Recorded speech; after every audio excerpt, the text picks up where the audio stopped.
Hello friends, welcome to my YouTube channel Hariom nursing point. तो इस channel पर आपको बीएससी नर्सिंग का पूरा सिलेबस करवाया जाएगा। बहुत अच्छे से डिटेल में समझाया जाएगा इस चैनल पर आपको। और नोट्स भी प्रोवाइड किए जाएंगे अच्छे से, हर एक कॉन्सेप्ट के नोट्स प्रोवाइड किए जाएंगे अलग से, जो भी समझाएंगे उसके भी। और ये मेरा ही फ्रेंड है एक, वो शिवम नर्सिंग गाइड के नाम से उसका चैनल है। तो वो न्यूट्रिशन स्टार्ट कर रहा है, बीएससी नर्सिंग सेकंड सेमेस्टर का उसने स्टार्ट कर दिया है। और मैं आपको अभी बायोकेमिस्ट्री स्टार्ट करने वाला हूँ, मतलब एक दो दिन बाद बायोकेमिस्ट्री स्टार्ट कर दूंगा। तो आप सब्सक्राइब कर देना इस चैनल को और अपने दोस्तों के साथ शेयर कर देना। ये शिवम नर्सिंग गाइड से भी एक चैनल है, इसको भी सब्सक्राइब कर देना और शेयर कर देना। तो आज मैं आपको एक फंडामेंटल ऑफ नर्सिंग का एक चैप्टर का मतलब टॉपिक ही पढ़ाने वाला हूँ, ब्लड ट्रांसफ्यूजन।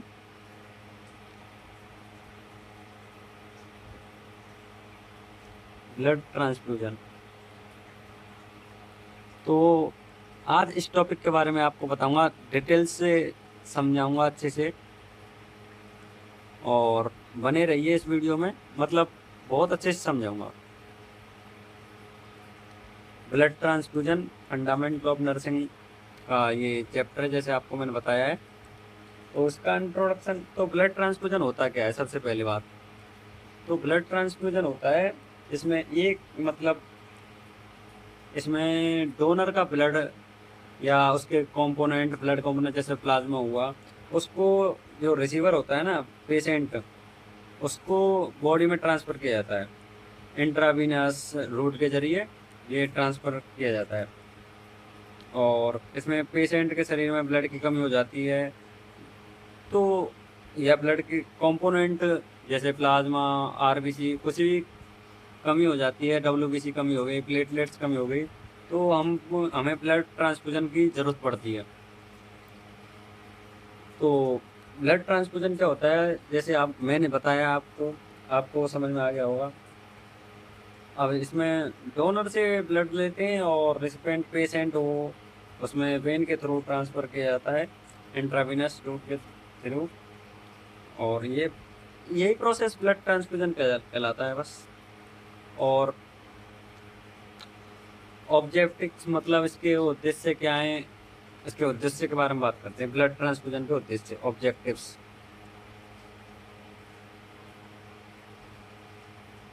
क्या क्या उद्देश्य हैं इसके ब्लड ट्रांसफ्यूजन के।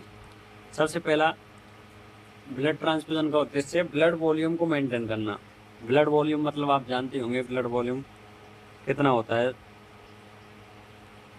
ब्लड वॉल्यूम को मेंटेन करना इसका सबसे पहला मतलब ऑब्जेक्टिव है इसका।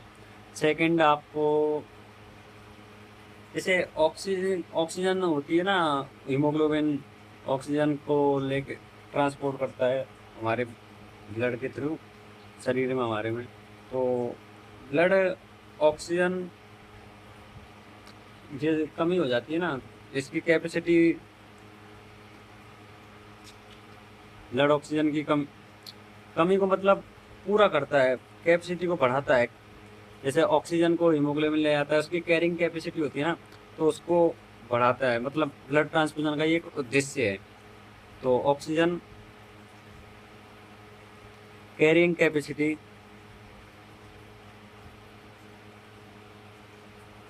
को इंक्रीज करता है। और तुम्हारा थर्ड हो जाएगा, जैसे एक्सेसिव ब्लड लॉस हो जाता है, जैसे कोई एक्सीडेंट हो गया या हीमोफीलिया पेशेंट हुआ। हीमोफीलिया में तो मतलब आप क्लॉटिंग नहीं हो पाती उसमें।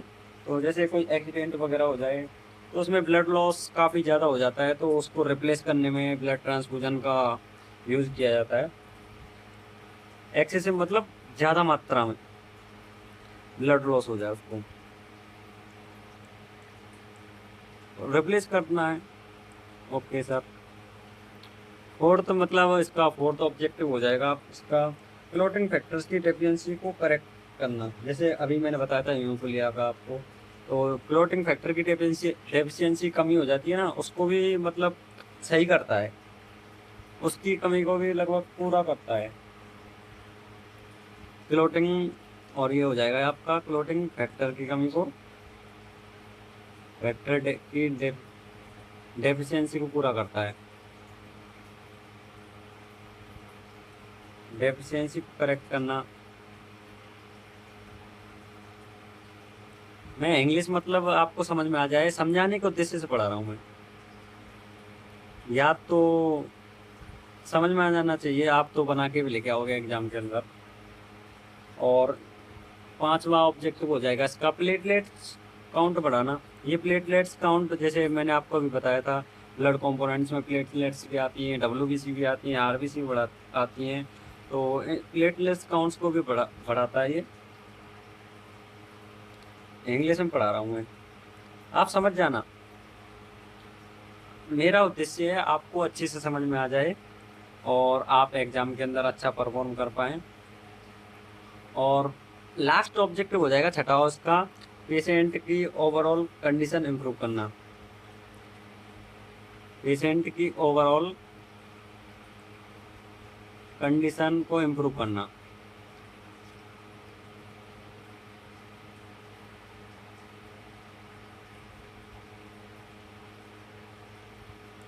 तो आपके हमने अभी ब्लड ट्रांसफ्यूजन समझा कि जैसे ब्लड की कमी हो जाती है या ब्लड कंपोनेंट्स की कमी हो जाती है, तो हम ब्लड ट्रांसफ्यूजन करते हैं। जैसे कोई डोनर होता है जो ब्लड देता है, उससे हम रिसिपिएंट पेशेंट होता है तो उसको ट्रांसफ़र किया जाता है, तो इससे ब्लड ट्रांसफ्यूजन कहलाती है ये प्रक्रिया, ये प्रोसेस। और इसके ऑब्जेक्टिव मतलब उद्देश्य, ऑब्जेक्टिव मतलब उद्देश्य। इसके सबसे पहले उद्देश्य ब्लड वॉल्यूम को मेंटेन करना है, ऑक्सीजन कैरिंग कैपेसिटी इंक्रीज करना है, एक्सेसिव ब्लड लॉस हो जाता है जैसे कोई एक्सीडेंट में उसको रिप्लेस करना है, क्लॉटिंग फैक्टर डेफिशिएंसी को करेक्ट करना है, प्लेटलेट्स काउंट को बढ़ाता है, और पेशेंट की ओवरऑल कंडीशन होती है उसको इम्प्रूव करना। Okay sir. तो इंडिकेशन मतलब, अब आपको हम बताते हैं इंडिकेशंस मतलब सूचक, कब ब्लड ट्रांसफ्यूजन किया जाना चाहिए या कब किया जाता है। तो इंडिकेशन की बात करते हैं इसके।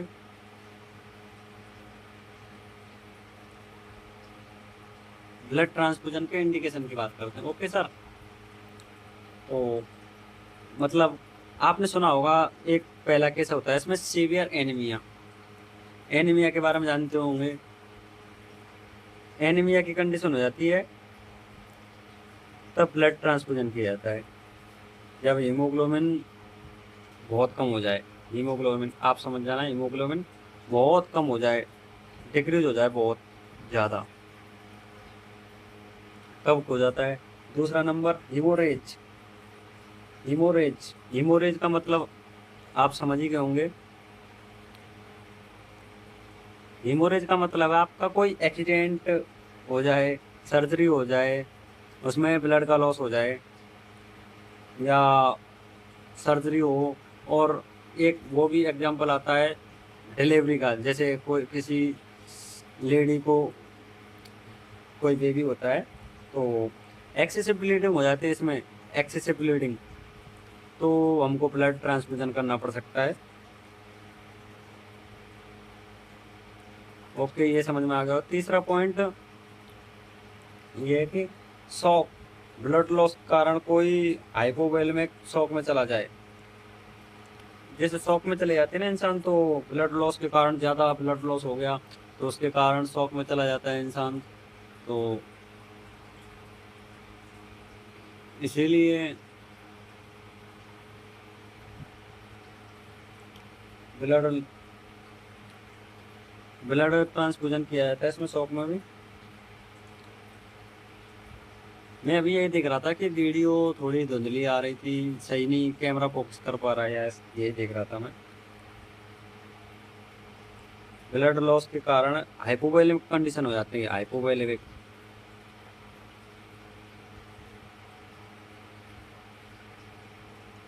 शॉक में चला जाता है, हाइपोवोलेमिक शॉक में चला जाए कोई, तो उस कंडीशन में हमको ब्लड ट्रांसफ्यूजन करना पड़ सकता है, पड़ता है मतलब।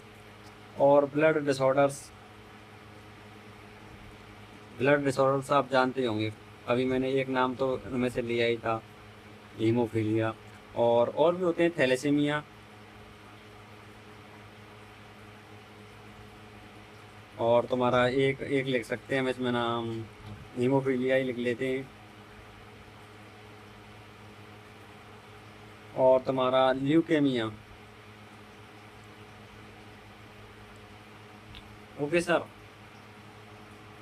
तो आगे चलते हैं। और एक और पॉइंट इंडिकेशन में, जैसे प्लेटलेट्स की डेफिशिएंसी होना, आगे हमने पिछली बार हमने बात की थी जहाँ पर कि हमने जैसे प्लेटलेट्स काउंट बढ़ाता है तो मतलब प्लेटलेट्स कम हो जाती हैं, तो भी हम, जैसे प्लेटलेट्स की डेफिशिएंसी हो जाती है,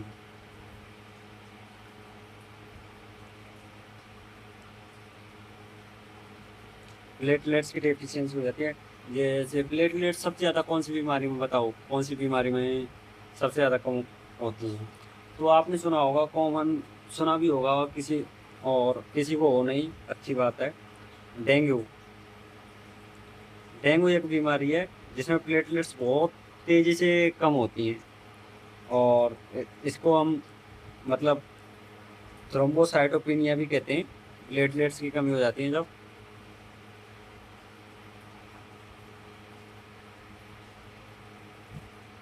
और इसमें प्लेटलेट्स का मतलब, अभी इसमें प्लेटलेट्स का ट्रांसफ्यूजन किया जाता है, ब्लड ट्रांसफ्यूजन मतलब एक कंपोनेंट होता है प्लेटलेट्स, उसका ट्रांसफ्यूजन किया जाता है।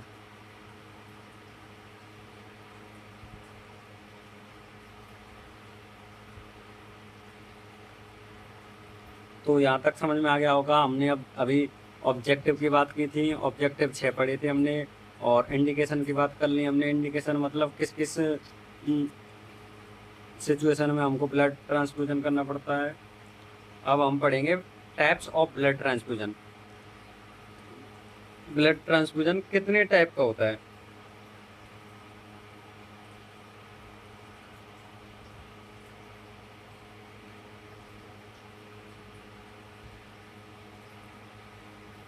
टाइप्स ऑफ ब्लड ट्रांसफ्यूजन, तो एक तो आपका होल ब्लड ट्रांसफ्यूजन, जिसमें पूरा ब्लड दिया जाता है, होल ब्लड ट्रांसफ्यूजन।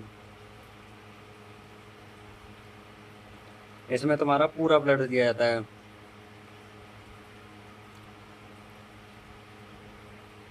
ट्रांसफर किया जाता है।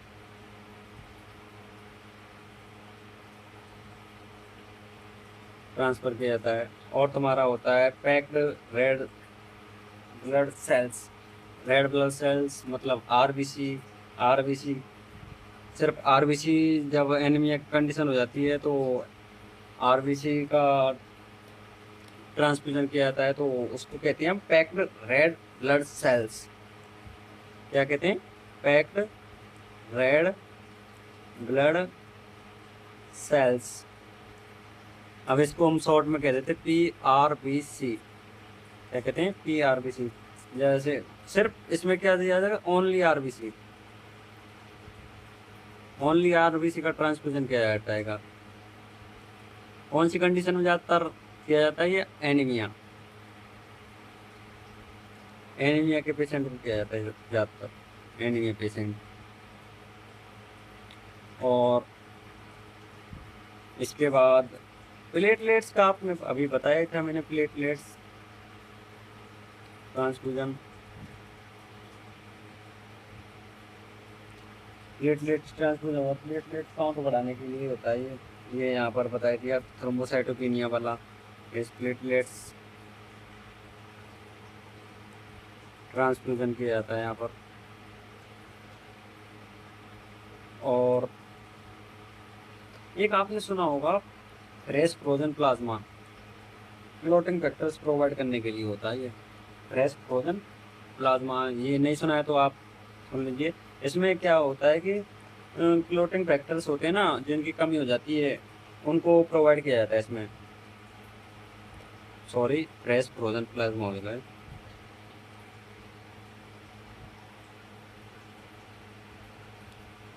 ये इम्पोर्टेंट है थोड़ा, इसको याद रखना। FFP किस में काम आता है ये? क्लोटिंग फैक्टर्स प्रोवाइड करने के लिए।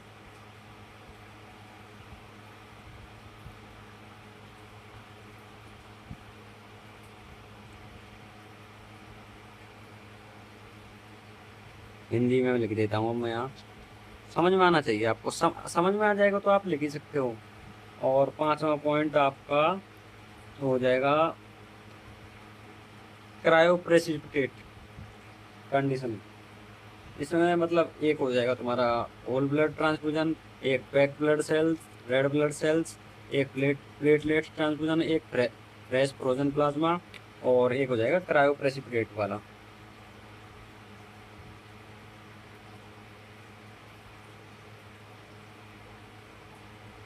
ये आपने सुना ही होगा फाइब्रिनोजन, ये होता है ना क्लोटिंग फैक्टर, जो फाइब्रिनोजन नेट बनाता है, जाल बनाता है, एक क्लोटिंग फैक्टर में बहुत अहम भूमिका निभाता है फाइब्रिनोजन, उसको प्रोवाइड किया जाता है। तो उसकी डेफिशिएंसी की कमी, जब फाइब्रिनोजन की डेफिशिएंसी हो जाती है ना, तो उसको पूरा किया जाता है।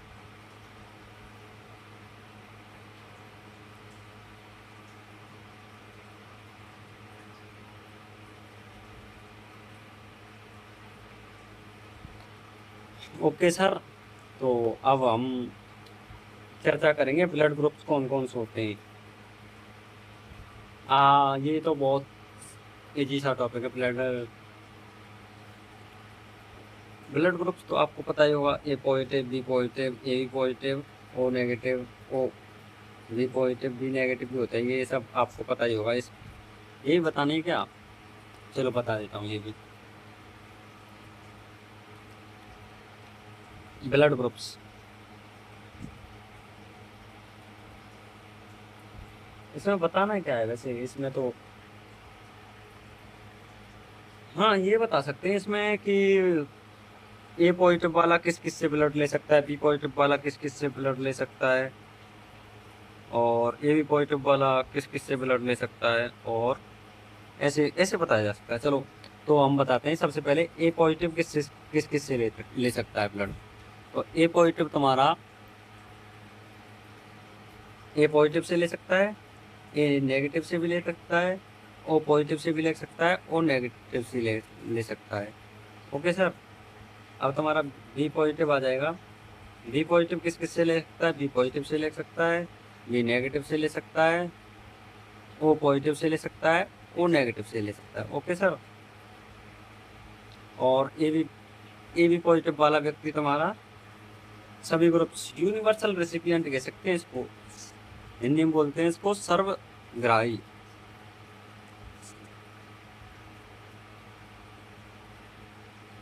सभी से ले सकता है, all, from all blood groups.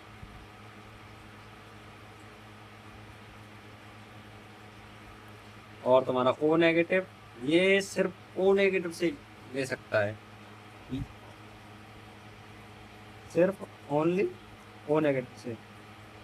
ये होता है तुम्हारा यूनिवर्सल डोनर, सर्वदाता हिंदी में। ये मेरी सीरीज हिंदी मीडियम वाले छात्रों के लिए बहुत इम्पोर्टेंट रहेगी, क्योंकि मैं इंग्लिश हिंदी में समझाता हूँ लगभग लगभग पूरा। और इसमें क्या क्या इक्विपमेंट की रिक्वायर्ड होती है ब्लड ट्रांसफ्यूजन के टाइम पर, तो हम ये भी देख लेते हैं। इक्विपमेंट मतलब क्या क्या सामान की रिक्वायर्ड होती है।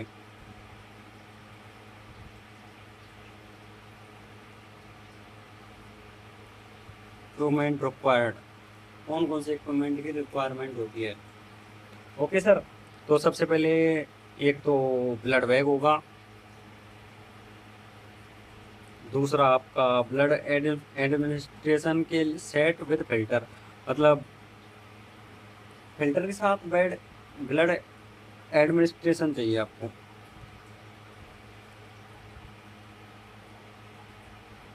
एडमिनिस्ट्रेशन विद सेट होना चाहिए विद फिल्टर के साथ। और तुम्हारा तीसरा हो जाएगा एक IV cannula, intravenous cannula, IV cannula चाहिए आपको। आपने पढ़ाई होगा आईवी कैनुला 7 प्रकार के होते हैं। मोस्ट कॉमन दिया था 22 गेज का होता है मोस्ट कॉमन। और तुम्हें नॉर्मल सेनाइन एनएस की बोतल चाहिए एक, नॉर्मल सेलाइन लगभग 0.9% चाहिए होता है ये। और तुम्हारा हाथों में पहनने के लिए ग्लव्स ज़रूरी चाहिए आपको।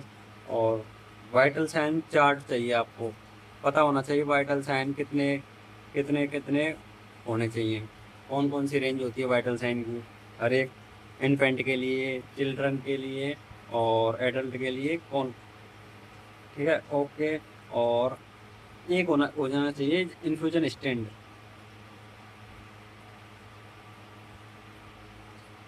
एक हो जाना चाहिए इन्फ्यूजन स्टैंड। तो 7 चीज़ लगभग मोस्टली इन चीज़ों की रिक्वायरमेंट होती है आपके लिए। और अब हम बात करते हैं नर्सिंग रिस्पॉन्सिबिलिटीज पर। क्या क्या रिस्पॉन्सिबिलिटी होती है नर्सिंग नर्स की एक इसमें। तो हम नर्सिंग रिस्पॉन्सिबिलिटी की बात करते हैं। इसमें हमारी क्या रिस्पॉन्सिबिलिटी होगी इसमें।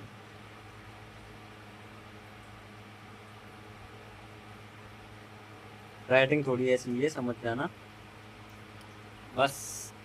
आपकी पढ़ाई अच्छी होनी चाहिए, इसमें आपको समझ में आना चाहिए चैप्टर। राइटिंग तो जैसे भी है ठीक है, चल जाएगी। रफली समझा रहा हूँ मैं बस आपको। तो रिस्पॉन्सिबिलिटी नर्सिंग क्या क्या होती हैं। तो सबसे पहले मतलब ब्लड ट्रांसफ्यूजन से पहले 3 कैटेगरी में पढ़ा जाएगा इसको। जैसे ब्लड ट्रांसफ्यूजन से पहले, ब्लड ट्रांसफ्यूजन के टाइम पर, और डूरिंग ब्लड ट्रांसफ्यूजन, और तुम्हारा आफ्टर ब्लड ट्रांसफ्यूजन क्या क्या नर्सिंग रिस्पॉन्सिबिलिटी होगी। तो यही आपको मैं बताऊंगा। तो सबसे पहले बात करते हैं हम ए पॉइंट की, बिफोर ब्लड ट्रांसफ्यूजन।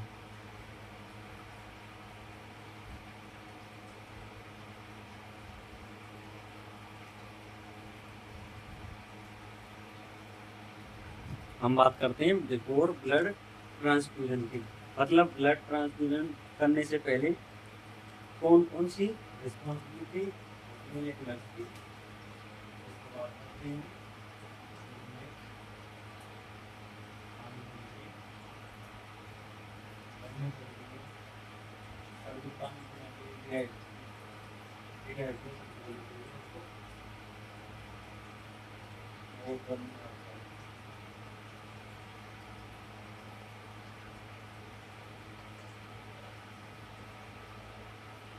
इसलिए आप भी पानी पीते रहिए। तो हम बात कर रहे थे बिफोर ब्लड ट्रांसफ्यूजन के बारे में। तो सबसे पहले इसमें पॉइंट आएगा आपका, जैसे अब आप ही बताओ, जैसे क्या करेगा सबसे पहले नर्स। एक नर्स हो, एक गुड नर्स होगी तो क्या करेगी ब्लड ट्रांसफ्यूजन के टाइम पर। सबसे पहले तो सबसे पहले डॉक्टर से ऑर्डर जो देते हैं ना, तो उसको चेक करना चाहिए। गुड नर्स को क्या करना चाहिए, डॉक्टर्स ऑर्डर्स को चेक करना चाहिए, को चेक करना चाहिए सबसे पहले। और डॉक्टर्स ऑर्डर को चेक करने के बाद उसमें क्या करना चाहिए, ब्लड टाइप और क्वांटिटी वेरीफाई करनी चाहिए। ब्लड का टाइप और क्वांटिटी वेरीफाई करनी चाहिए। ब्लड का टाइप जैसे कौन सा ब्लड ग्रुप है, और क्वांटिटी कितनी मात्रा देनी है, क्वांटिटी वेरीफाई करनी चाहिए। ओके, नंबर दूसरा पॉइंट हम यहाँ लिख देते, यही लिख देते हैं, यहाँ लिख देते हैं नंबर दूसरा पॉइंट। पेशेंट को आइडेंटिफिकेशन बहुत ज़रूरी है। ये एक ही नाम के बहुत पेशेंट हो सकते हैं हॉस्पिटल के अंदर, तो हमको उसके फादर्स नेम सब कुछ बहुत अच्छे से आइडेंटिफिकेशन करना चाहिए, कहीं किसी व्यक्ति को गलत ब्लड नहीं चढ़ा दिया जाए। ऐसा बहुत केस होते हैं हॉस्पिटल्स के अंदर, इसलिए पेशेंट का नाम, एज, यूएचआईडी नंबर और ब्लड ग्रुप चेक करने चाहिए। UHID, पेशेंट का सबसे इम्पोर्टेंट नाम, एक नाम के हो सकते हैं, नेम चेक कर लेना चाहिए इसका सबसे पहले। एज, डेट ऑफ बर्थ भी सेम मिल जाती है कभी कभी। UHID और सब मतलब नाम तो मिल जाते सेम, फादर्स नाम भी सेम मिल जाते, पर एज बहुत कम चांस होते हैं जो सेम मिले। हाँ, जैसे डिलीवरी टाइम पर, जैसे कोई बच्चा हुआ है डिलीवरी टाइम पर, तो उसका तो डेट ऑफ बर्थ सेम हो सकता है, तो उसके उसके पेरेंट्स के बिहाफ पर चेक करना चाहिए, ब्लड ग्रुप चेक करना चाहिए, और UHID नंबर, UHID और एज और नेम चेक करना चाहिए। ओके, तो और हमारा सबसे पहले वो डॉक्टर्स ऑर्डर को चेक करना चाहिए, पेशेंट को आइडेंटिफिकेशन करना चाहिए, ब्लड बैग चेक करने चाहिए कि उसमें पूरा सामान है या नहीं है। अभी हमने देखा था ना ब्लड बैग, सबसे पहले इक्विपमेंट रिक्वायर्ड में होता है ब्लड बैग, तो उसमें उसको चेक करना चाहिए। जैसे उसमें ब्लड ग्रुप, जैसे ब्लड जो हम देने वाले हैं तो उसका ब्लड ग्रुप चेक करना चाहिए। उसकी एक्सपायरी डेट बहुत मैटर करती है, एक्सपायरी डेट चेक करनी चाहिए। और ब्लड बैंक का नंबर भी चेक करना चाहिए, उस पर नंबर डरा होता है एक। ब्लड बैंक पर आप जब क्लिनिकल ड्यूटी करने जाओगे तो आपको पता चलेगा कि उस पर नंबर भी होता है एक। और कलर भी चेक करना चाहिए कि कौन सा, कैसा कलर है उसका, मतलब हर अलग अलग टाइप के होते हैं कलर भी, कलर चेक करना चाहिए उसका। और कोई एंड लीकेज तो नहीं हो रहा है कहीं से, वो भी चेक कर लेना चाहिए। ओके सर, तो और चौथा पॉइंट हो जाएगा आपका, हमने डॉक्टर्स को ऑर्डर चेक करवा लिए और पेशेंट से आइडेंटिफिकेशन भी करवा लिया, ब्लड बैग भी चेक कर लिया, तो हमारा चौथा काम रहेगा क्रॉस मैचिंग कन्फर्म करना। मतलब क्रॉस मैचिंग दोबारा एक एक बार दोबारा देखा जाए, क्रॉस मैचिंग कन्फर्म करें।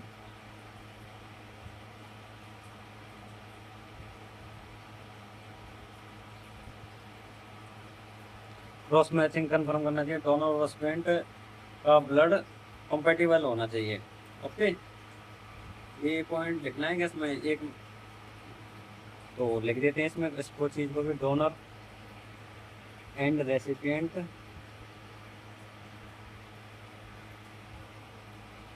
ब्लड कंपेटिबल होना चाहिए, सेम होना चाहिए, मतलब सेम ब्लड ग्रुप होना चाहिए, और एक ही मतलब जिसको दे रहे हैं वही होना चाहिए पेशेंट।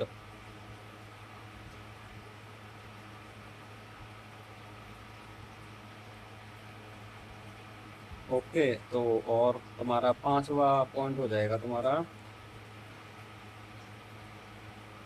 हमने ये भी और सबसे पहले मतलब उसमें ब्लड ट्रांसफ्यूजन से पहले वाइटल साइंस तो बहुत इंपॉर्टेंट चीज़ होती है, सबसे इम्पोर्टेंट चीज़ होती है vital signs, time to time check करना पेशेंट को, तो बेसलाइन वाइटल साइंस चेक कर लेनी चाहिए।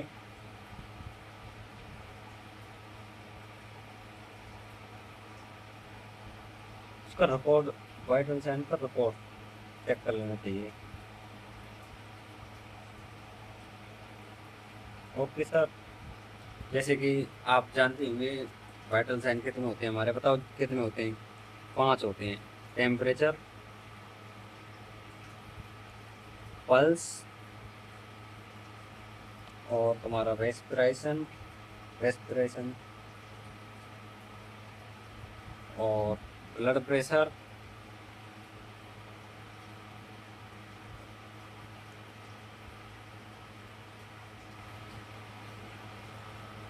तुम्हारा लास्ट वाइटल साइन रह गया पेन। 5 होती वाइटल साइन आपके, तो और उसके बाद अब और कहाँ, तो और क्या करते हैं अब, जैसे कि 5 हो गया है तुम्हारे, डॉक्टर्स को ऑर्डर को चेक कर लिया हमने, और तुम्हारा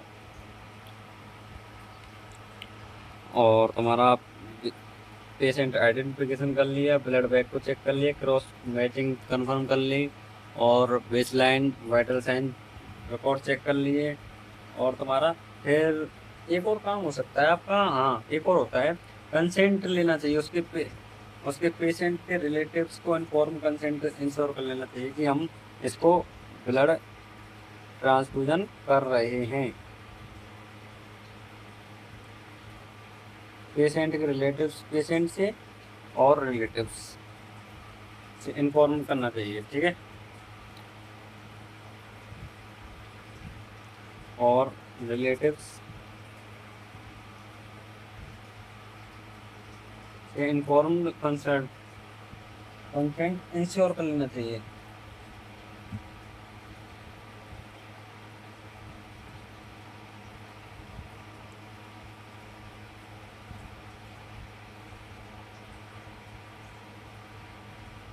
और तुम्हारा लास्ट हो जाएगा इसमें बिफोर वाले में, एक आईवी एक्सेस होता है ना, उसको मेंटेन करना चाहिए था। और ब्लड ट्रांसफ्यूजन में तो 18 से 20 गेज का कैनुला अच्छा होता है। आईवी कैनुला होता है ना, उसका एक्सेस होना चाहिए, मेंटेन करना चाहिए। मतलब 18 से 20 गेज नंबर का आपका कैनुला होना चाहिए, वो अच्छा रहता है मतलब ब्लड ट्रांसफ्यूजन में। अब हमने अब तक पढ़ लिया है। अब तक हमने क्या क्या पढ़ लिया आपको बताते हैं हम। हमने सबसे पहले बात की थी आपकी ब्लड ट्रांसफ्यूजन क्या होता है, उसके बाद ऑब्जेक्टिव, उसके उद्देश्य, फिर इसके बाद इसके इंडिकेशन पर चर्चा की थी हमने, फिर टाइप ऑफ ब्लड ट्रांसफ्यूजन पर चर्चा की थी हमने, और इसके बाद हमने ब्लड ग्रुप्स जैसे कौन कौन किसको दे सकता है उस पर चर्चा की थी। और नर्सिंग, इससे पहले हमने इक्विपमेंट क्या क्या रिक्वायर्ड होता है, इक्विपमेंट रिक्वायर्ड पर चर्चा कर ली थी हमने, और नर्सिंग रिस्पॉन्सिबिलिटी पर चर्चा कर ली। अभी हमने देखो ब्लड ट्रांसफ्यूजन से पहले की नर्सिंग रिस्पॉन्सिबिलिटी क्या होती है उस पर चर्चा कर ली। अब हम चर्चा करने वाले हैं आपके ड्यूरिंग ब्लड ट्रांसफ्यूजन क्या क्या एक नर्स की भूमिका होनी चाहिए, मतलब क्या क्या ध्यान रखना चाहिए नर्स को। सबसे पहले तो नंबर ए डाला था हमने उसको, तो अब बी पॉइंट डाल लेते हैं, ड्यूरिंग ब्लड ट्रांसफ्यूजन, मतलब ब्लड ट्रांसफ्यूजन के टाइम पर क्या क्या ध्यान रखना चाहिए, क्या क्या मैनेज करना चाहिए एक गुड नर्स को। अब ब्लड ट्रांसफ्यूजन करेंगे तो आपको सबसे पहले तो प्रोसीजर फॉलो करने पड़ेंगे आपको। सबसे पहले क्या प्रोसीजर हो सकते हैं, सबसे पहले तो हमको हैंड वॉश कर लेना चाहिए, सबसे इम्पोर्टेंट चीज़, क्योंकि आप हॉस्पिटल में रहते हैं, हम रहते हैं हॉस्पिटल में, तो इन्फेक्टेड होने के बहुत चांस होते हैं। सबसे पहले आपको हैंड वॉशिंग कर लेनी चाहिए, और दूसरा ग्लव्स पहन लेने चाहिए, गियर ग्लव्स, मतलब ग्लव्स पहने। और नंबर तीसरा आपका हो जाएगा ब्लड एडमिनिस्ट्रेशन होता है ना, तो उसको कनेक्ट कर लेना चाहिए।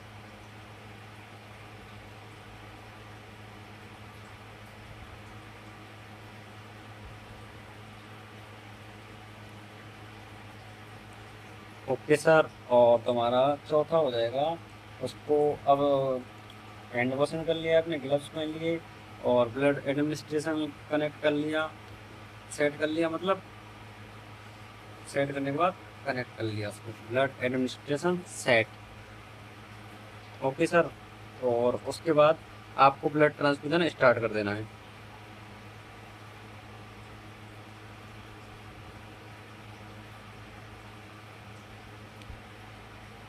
ब्लड ट्रांसफ्यूजन स्टार्ट होने के बाद आपका फर्स्ट 15 मिनट तक तो आपको बहुत स्लो रेट से चलाना है।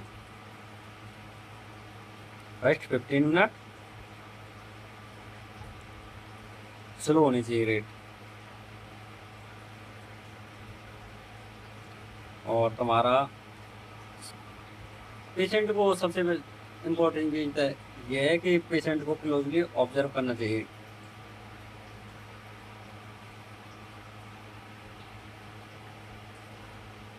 क्लोजली ऑब्जर्व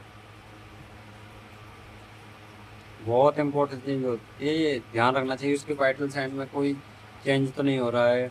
और ये सब हम अब फिर प्रोसीजर हो जाएगा। इसके बाद मॉनिटरिंग, मतलब यही ऑब्जर्वेशन वाला मॉनिटरिंग।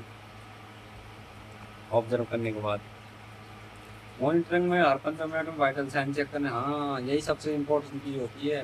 15 मिनट, हर 15 मिनट के अंदर वाइटल साइन चेक करने रहने चाहिए, every 15 minute check vital sign. कम ज़्यादा, बहुत ज़्यादा कम या ज़्यादा तो नहीं, 38 मिनट में मॉनिटरिंग करना चाहिए, एवरी 30 मिनट।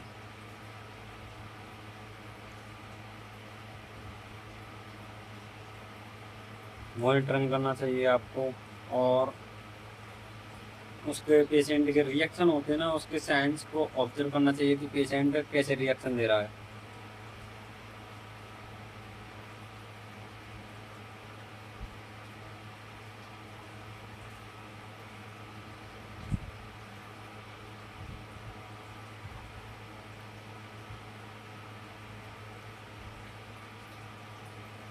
तो और फिर मॉनिटरिंग करें। और उसके बाद क्या हो सकता है, उसके बाद हाँ तो ब्लड के साथ एनएस दे सकते हैं आप, मतलब एनएस का यूज करना चाहिए, सिर्फ एनएस का। इम्पोर्टेंट यही इम्पोर्टेंट पॉइंट में आ जाएंगे ये।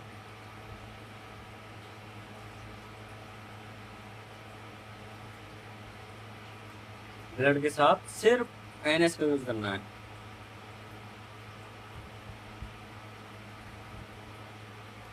Only NS, normal solution, saline.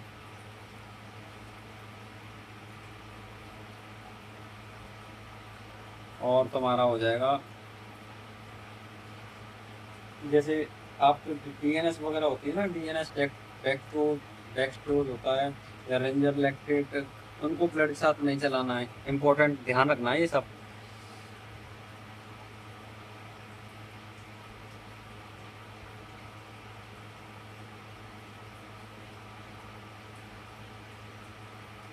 के साथ ना चलाएं सर, हिंदी में समझ लो। और तुम्हारा और इम्पोर्टेंट पॉइंट हो सकता है, हाँ, 1 यूनिट ब्लड 4 घंटे के अंदर कंप्लीट होना चाहिए।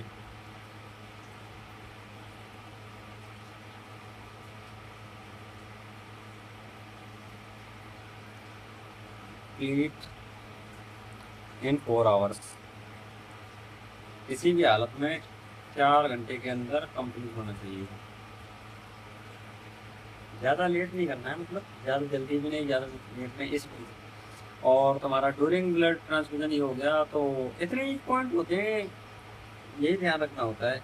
मॉनिटरिंग प्रोसीजर और इम्पोर्टेंट पॉइंट ध्यान रख लेना। नॉर्मल सैलाइन यूज करना है बस, डेक्सट्रोज या रिंगर लैक्टेट यूज नहीं करना है। और 4 घंटे के अंदर हो जाना चाहिए। और तुम्हारा लास्ट हो जाएगा after blood transfusion. Blood transfusion के बाद क्या कर सकते हैं आप। ओके सर, ब्लड ट्रांसफ्यूजन के बाद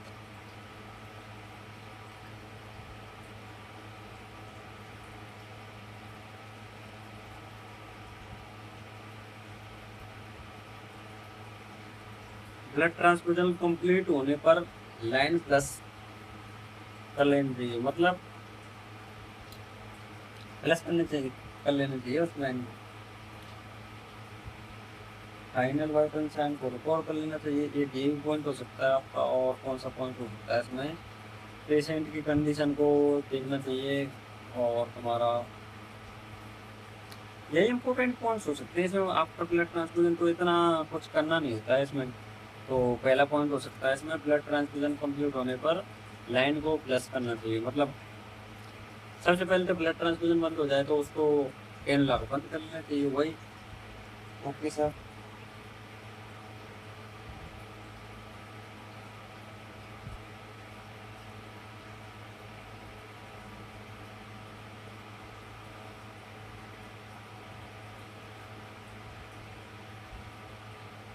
लाइन को प्लस कर लेना चाहिए।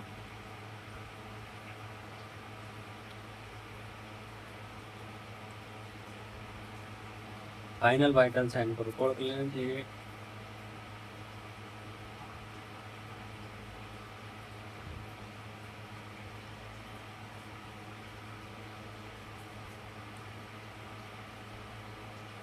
और तुम्हारा पेशेंट की कंडीशन को एक्सेस असेस करना चाहिए। पेशेंट कंडीशन कैसी है उसको असेस मतलब पता लगाना चाहिए।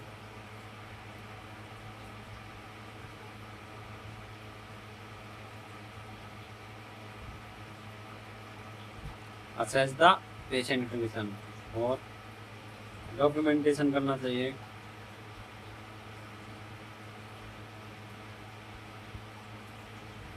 और तुम्हारा ब्लड बैग होता है ना, वो ब्लड बैग को हॉस्पिटल पॉलिसी के अकॉर्डिंग डिस्पोज करना चाहिए। इम्पोर्टेंट चीज़ है ये भी।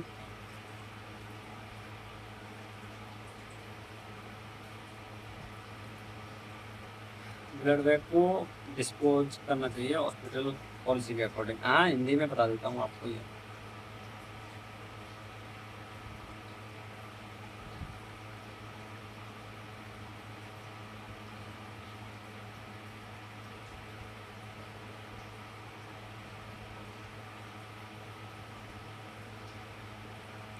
ब्लड ट्रांसफ्यूजन के टाइम पर रिएक्शन क्या होते हैं, इस पर भी चर्चा कर सकते हैं।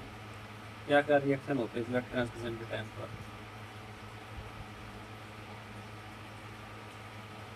चर्चा करें इस पर भी। चलो कर लेते हैं। ब्लड ट्रांसफ्यूजन के टाइम पर क्या क्या रिएक्शन हो सकते हैं।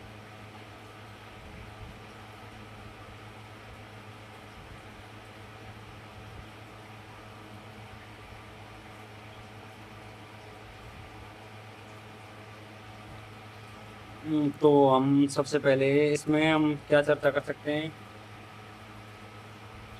फेब्रल रिएक्शन मतलब फेब्रल रिएक्शन में क्या हो सकता है आपका, इसमें फीवर हो सकता है और चिल्स वगैरह, हेडेक वगैरह, यही सिम्टम्स हो सकते हैं।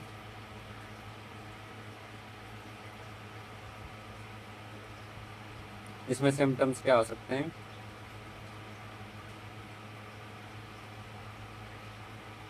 फीवर, चिल्स और तुम्हारा हेडेक, यही नॉर्मल। और तुम्हारा एलर्जिक रिएक्शन, एलर्जिक रिएक्शन हो सकती है आपको। तो उसमें एलर्जिक रिएक्शन में सिम्टम्स क्या आ जाएंगे आपके। इसमें सिम्टम्स हो सकता है इचिंग होना और रशिंग फील होना और अर्टिकेरिया, ये सब हो सकते हैं इसमें। इचिंग फील होना, रश फील होना, अर्टिकेरिया फील होना, ये तीन चीज़ इसमें आ सकती है। और तुम्हारा और कौन सा हो सकता है इसमें।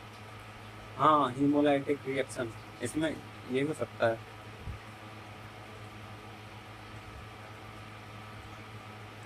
हीमोलाइटिक रिएक्शन के अंदर आपके आते हैं फीवर हो गया और तुम्हारा बैक पेन हो गया,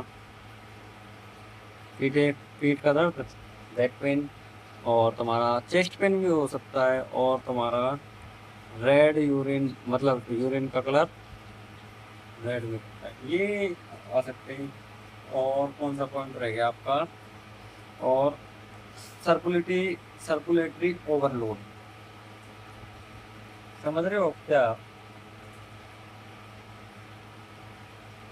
आईवी हो जाना मतलब सर्कुलेटरी ओवरलोड मतलब ज़्यादा तरल का ब्लड का ट्रांसफ्यूजन होना मतलब, तो इसमें क्या हो सकता है आपका सर्कुलेटरी ओवरलोड के अंदर आपका, हम कह सकते हैं हाई बीपी हो जाएगा ना, हाई ब्लड प्रेशर।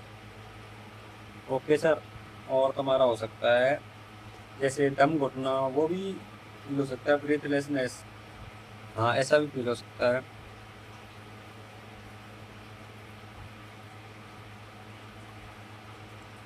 और आपको और क्या हो सकता है, हाँ पल्मोनरी एडेमा, वो भी फील हो सकता है आपको।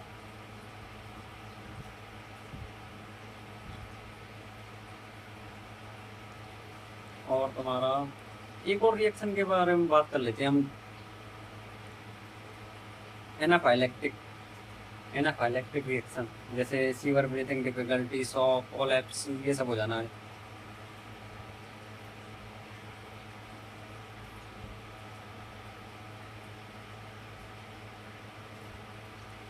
इसमें क्या हो जाएगा आपका सीवर ब्रीथिंग डिफिकल्टी।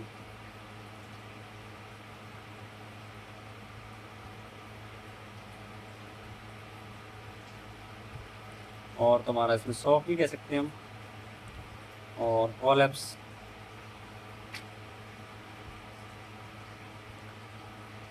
मैनेजमेंट के बारे में बात करें, ब्लड ट्रांसफ्यूजन मतलब ऐसे ब्लड ट्रांसफ्यूजन के टाइम पर ये रिएक्शन होती है, इसका मैनेजमेंट हम कैसे कर सकते हैं? तो हाँ, इसके लिए एक स्टॉप रूल होता है मैनेजमेंट में, एक स्टॉप रूल आता है, तो इस पर चर्चा कर लेते हैं। लास्ट पॉइंट रह गया बस, और तो ये खत्म होता है। हम फिर इसके एडवांटेज डिसएडवांटेज के बारे में चर्चा कर लेंगे थोड़ी देर, 5 मिनट की क्लास और रह गई बस।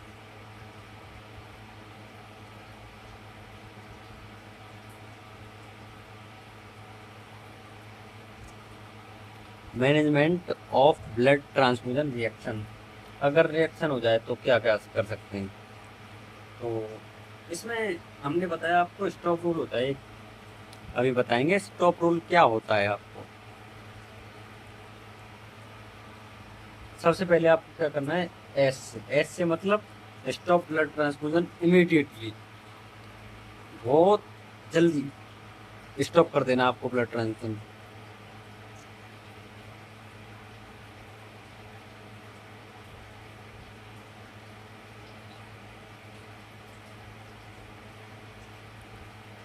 और टी का मतलब हम आपको बताएंगे, जैसे आपको क्या बताएंगे, आप डॉक्टर को बताओगे इसमें, मतलब आप डॉक्टर को बताओगे कि, और आप डॉक्टर को बताओगे इसके बारे में कि ये रिएक्शन हो रही है, और ब्लड बैंक को इन्फॉर्म कर दोगे।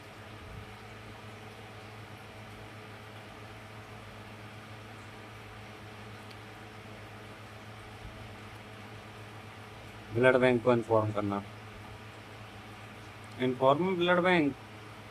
और तुम्हारा ओ का मतलब क्या होगा, बताओ बताओ बताओ।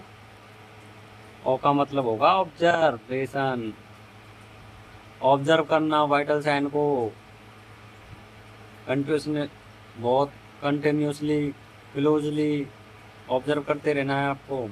और ई का मतलब क्या हो सकता है बताइए, बताइए ई का मतलब क्या हो सकता है? जो ब्लड बैग है ना, उसको प्रिजर्व कर लेना चाहिए, किस चीज के लिए, इन्वेस्टिगेशन के लिए, क्यों एलर्जिक रिएक्शन क्यों हो रही है।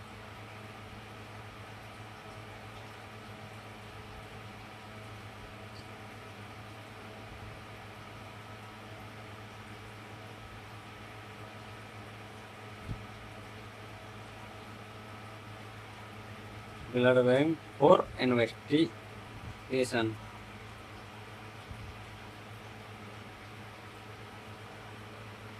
और क्या कर सकते हैं मैनेजमेंट में स्टॉक रूल के अलावा, 2-3 पॉइंट और बता देते हैं हम आपको। तो इसमें हम और क्या बता सकते हैं आपको, हाँ आई लाइन होता है ना, आई लाइन, इसमें बीटी सेट होता है जो आई लाइन होती है, उसको नॉर्मल सैलाइन से आप मेंटेन कर सकते हैं। NS नॉर्मल सैलाइन आप नॉर्मल सैलाइन से मेंटेन कर सकते हैं।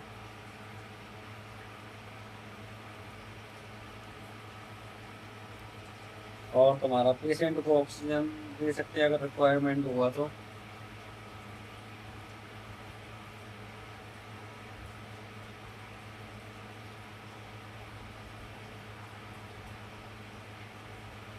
अब थोड़ा इंग्लिश में लिखते हैं हम।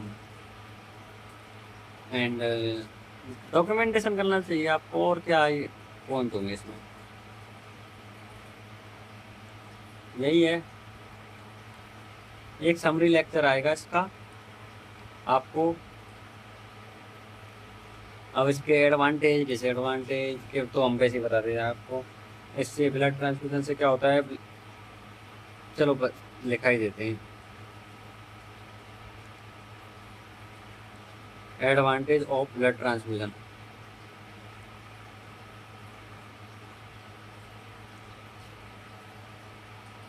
ऑक्सीजन ब्लड सप्लाई इंप्रूव होती है।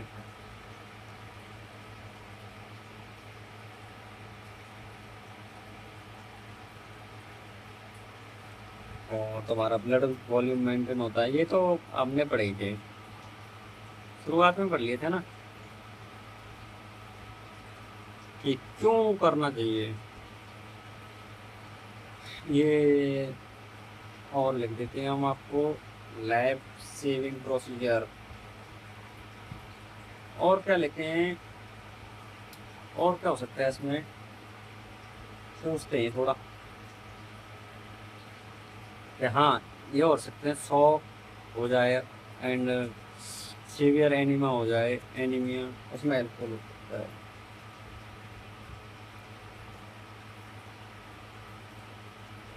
राइटिंग थोड़ी ऐसी होती है मेरी, तो प्लीज़ मैनेज कर लेना, समझ में आना चाहिए बस। डिसएडवांटेज क्या हो सकते हैं, रिस्क क्या हो सकते हैं इसकी। एलर्जिक रिएक्शन,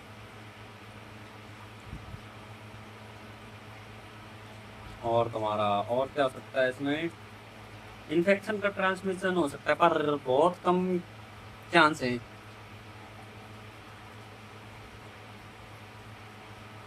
क्यों कम चांस है बताइए। रेयरली, बहुत कम चांस, क्योंकि सब कुछ चेक कर लिया जाता है डोनर का जब ब्लड देता है तब। और हीमोलाइटिक रिएक्शन हो सकती है। और तुम्हारा और क्या हो सकता है, हाई बीपी वाला। और क्या हो सकता है तुम्हारा, फ्लूइड ओवरलोड हो सकता है।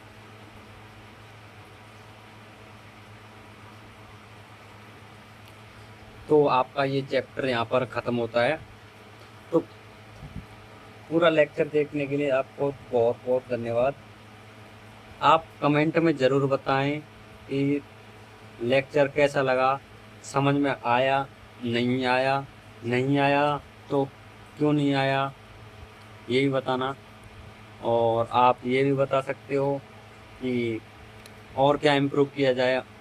राइटिंग इम्प्रूव की जाए, राइटिंग इम्प्रूव कर देंगे। ये तो अभी पहला लेक्चर है और बहुत अच्छे से समझाया जाएगा आगे आपको। तो कमेंट में ज़रूर बताएं और अपने दोस्तों के साथ भी शेयर करें ये। और शिवम नर्सिंग गाइड वाला चैनल, उस पर भी जाएं, उस पर भी हमारे दोस्त को देखें कि कैसा पढ़ा रहा है। वो बहुत अच्छा पढ़ाता है वो, Shivam nursing guide channel. Okay sir, thank you, धन्यवाद वीडियो देखने के लिए।